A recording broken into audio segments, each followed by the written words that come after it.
Hey guys, good morning. Daryl here. It's Thursday. Happy Thursday. It is 5 a.m. here in Connecticut on the East Coast. I was not planning on making this video. I've been thinking about this video for about 2 months now.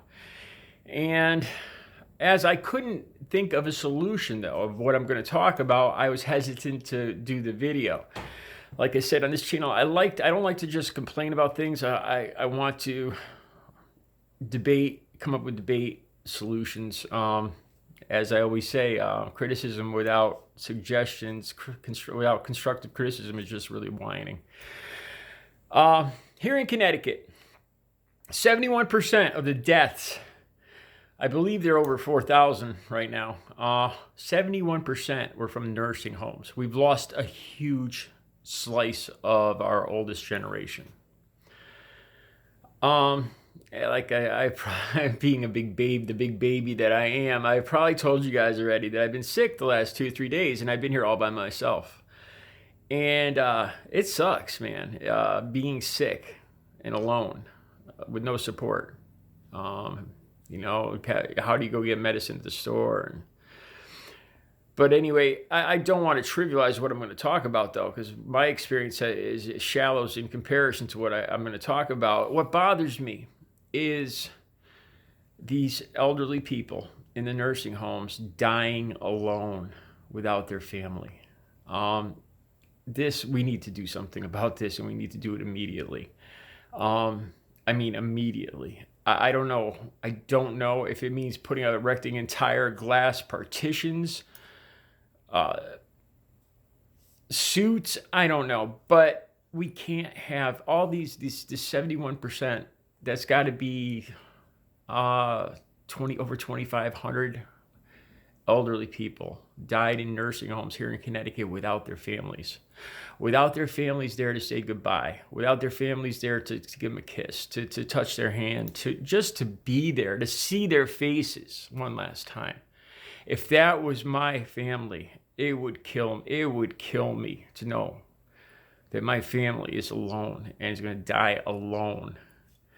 Not saying anything. The people, the nurses and everything, and the staff in there are probably great people and everything, but they're not family.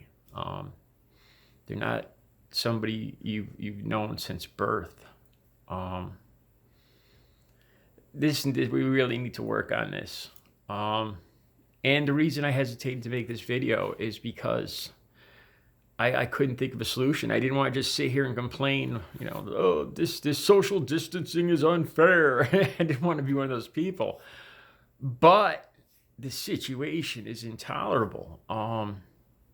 Having these elderly people dying without, and then the pain of their relatives being stuck on the outside and not knowing your family member is suffering and dying inside that building and you can't see them to say goodbye.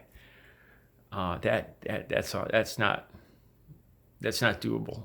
That has to change. We have to, come on. We're smart. We're a smart race here. I think we could at least figure out a way to get the family members at least within the same room, even if you can't touch them.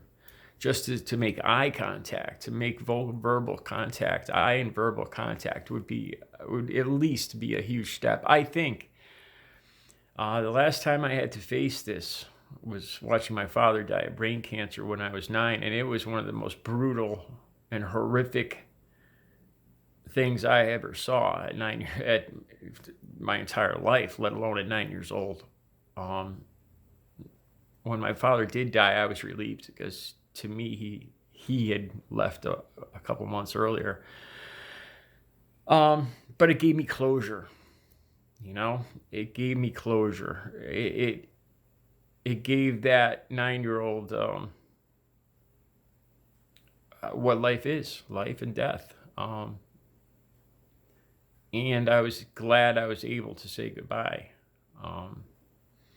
If I had never seen him during any of that time that he was in the hospital, I don't know. I don't know.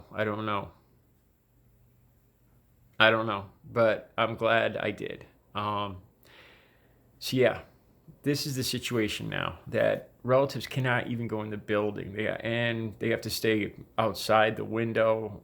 out in the parking lot.